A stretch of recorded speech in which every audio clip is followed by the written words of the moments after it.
Ar žinai, kas išleido Donelaičio metus ir išvertė juos į vokiečių kalbą? Kas surinko Prūsijos lietuvių dainas? O kas redagavo Biblijos lietuvišką vertimą? Išleido pirmąjį lietuvių liaudies dainų rinkinį. Buvo lietuvių kalbos mokytojas.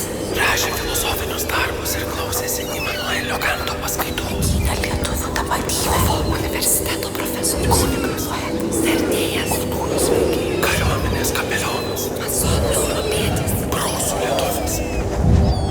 Taip, visa tai apie mane yra tiesa. Bet leiskite man pačiam papasakoti savo istoriją.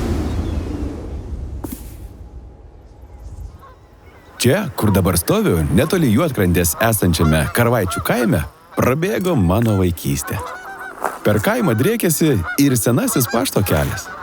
Čia mano tėtis turėjo pašto smuklę, į kurią dažnai užsukdavo raitelis, o kartais net karietos su keliaujančiais svečiais.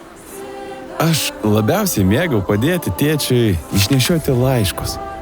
Nuolat girdėdavau per visą kaimą skambančias dainas ir niekaip negalėdavau atsigrožėti. Metams bėgant, mano namus paskandino smėlis. Turbūt todėl turėjau tą nenumaldomą norą išsaugoti viską, kas brangu, knygų pavidalu.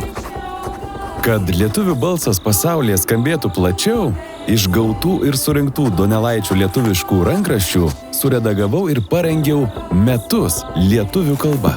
Išverčiau juos į vokiečių kalbą.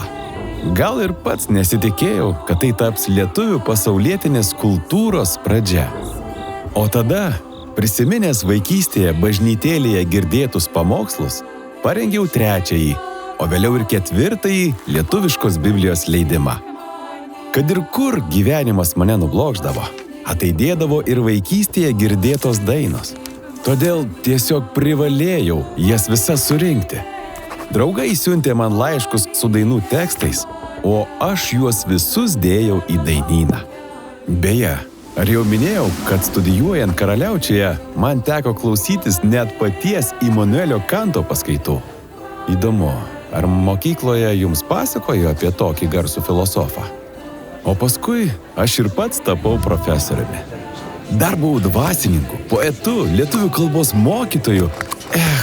Viskam papasakoti neužteks laiko.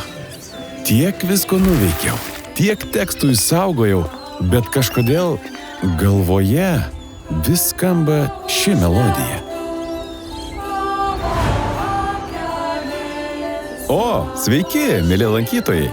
Matau, kad jūs mano vardu pavadintame kultūros centre jau domitės apie mane. Vadinasi, mano pastangos nenuėjo veltui. Istorijos apie mane gyvuoja. Dabar jūsų eilė jas pasakoti kitiems.